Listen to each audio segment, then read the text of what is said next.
If your Lenovo ThinkPad P16s is stuck on a black screen, follow along as we go through proven troubleshooting steps, repair procedures, recovery tools, and command line solutions to restore the display.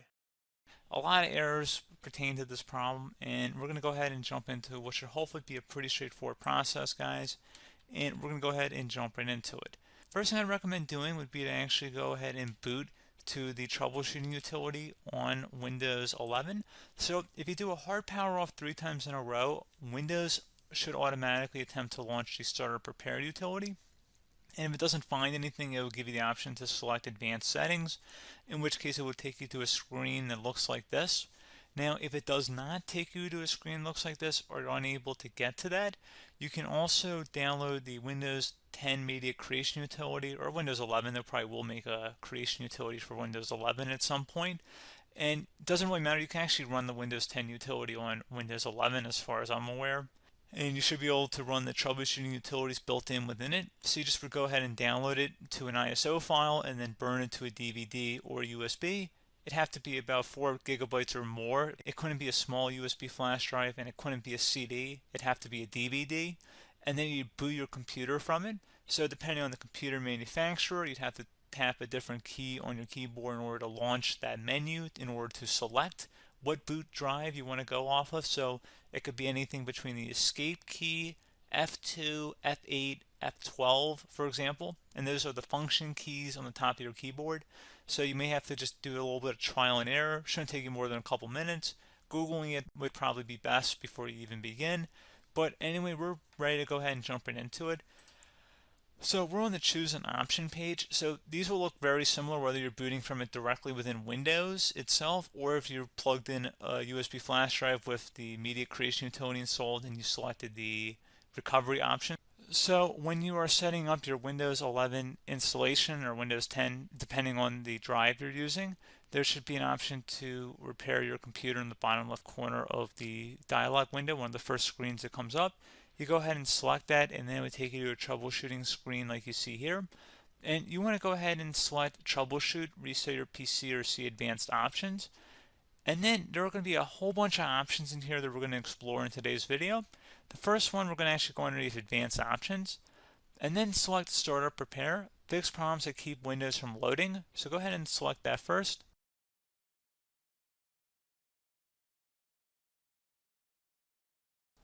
Okay, so you can see it could now repair our PC.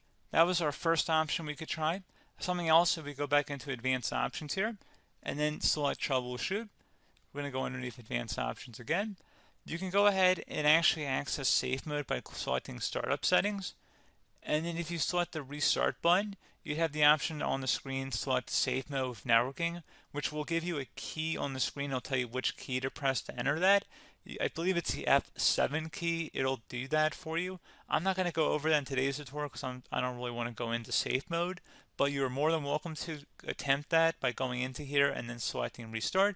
Again, it'll launch another screen. It'll say what key do you want to press, and it'll give you like 7 or 8 different options, and you want to select safe mode with networking. There's also an option for a command prompt too, but that's going to be something we're going to cover later in this video, and we don't even have to go through that in order to access it. So that's why I'm not going to really push for that, because unless you know exactly what's causing the problem, you probably don't need to go into safe mode. Unless you're trying to recover files, in which case then you definitely can go into safe mode, but we're trying to actually recover our computer here. So I hope that makes sense.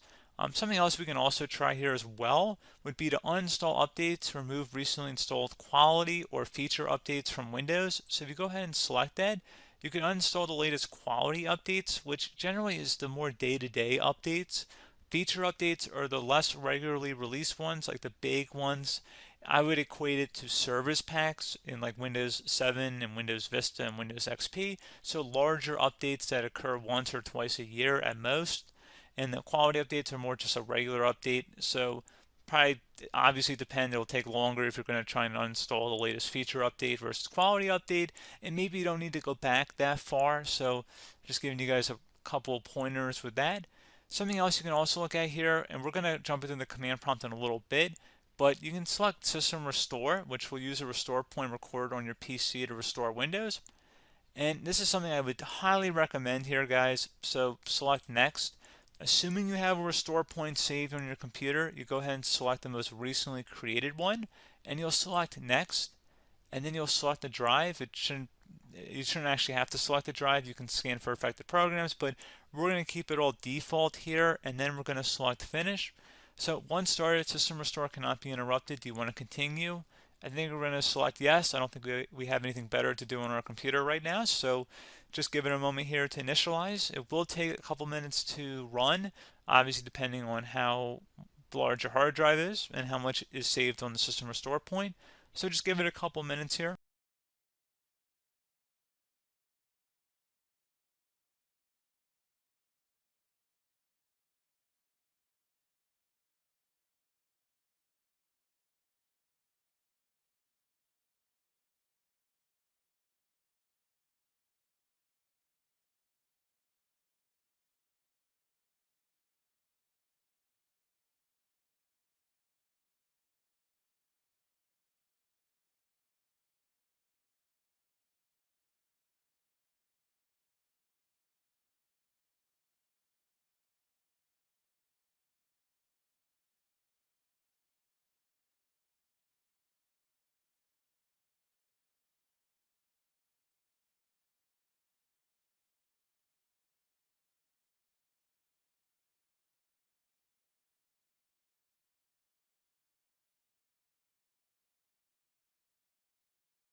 Okay, so you can see the system has been restored successfully.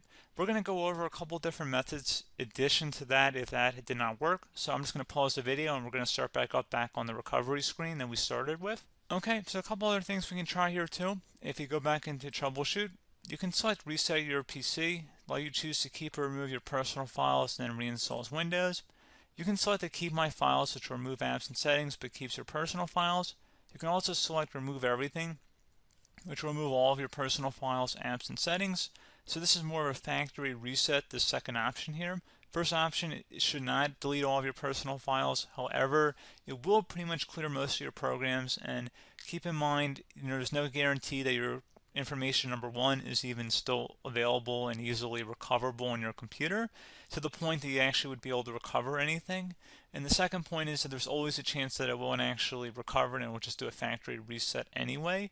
So there's no guarantee that actually would keep your files anyway. So I would recommend trying to get a recovery tool and backing that up first before selecting it anyway. But again, those are a couple different options. And then something else you can try here if you go back to the choose an option. Another option, if you go underneath choose an option and select troubleshoot, advanced options, and now select where it says command prompt. Okay, so the first thing we should do is type our main hard drive here. In most cases, it should be the C drive. So you just do a C colon and then hit enter on your keyboard. So once you're underneath the C drive, we're going to type in dir and then hit enter on your keyboard.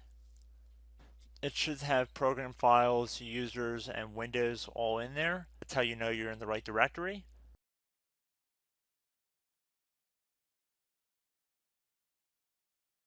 In some cases, it might be the D drive as well, so just keep that in mind.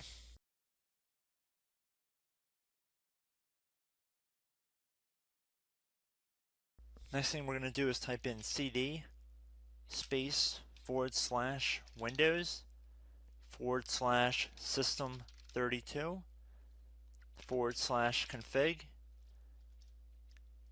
and then you're going to hit enter on your keyboard.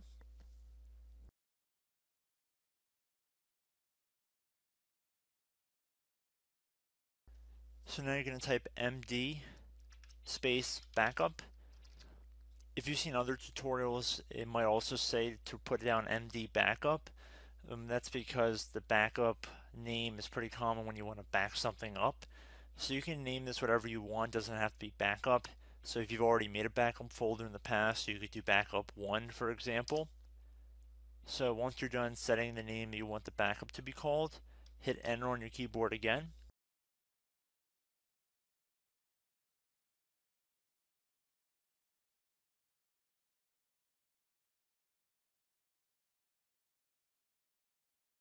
At this point, you want to type copy, C-O-P-Y, space. Then you want to do the star symbol above the 8 key, then do a period or a dot, whatever you want to call it, then another star sign, and then another space, and then type backup, and then hit enter on your keyboard.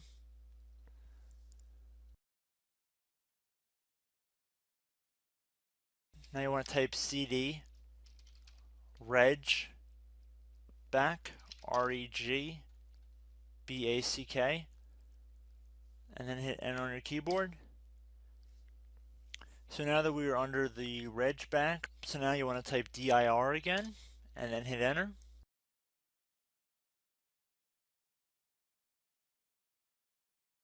So now at this point we're going to type copy again. So copy, space, star sign,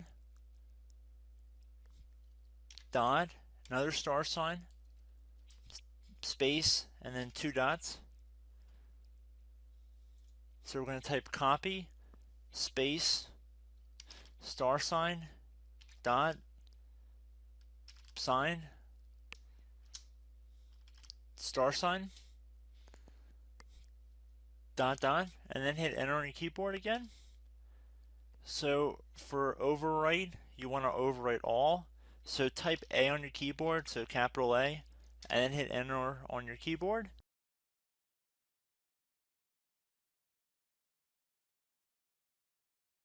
So at this point, you should be good to go. You can close out of the command prompt window, and if you accidentally continue to Windows 10, you should be all set.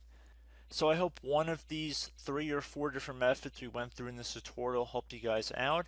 Again, I'm not sure if you guys heard me earlier, but try to go back into your safe mode if possible and uninstall any programs you know might be conflicting with the Windows startup if you can get into safe mode. So just keep that in mind. Something very simple like that could be blocking up everything. So again, I hope this tutorial helped you guys out, and I will catch you in the next tutorial. Goodbye.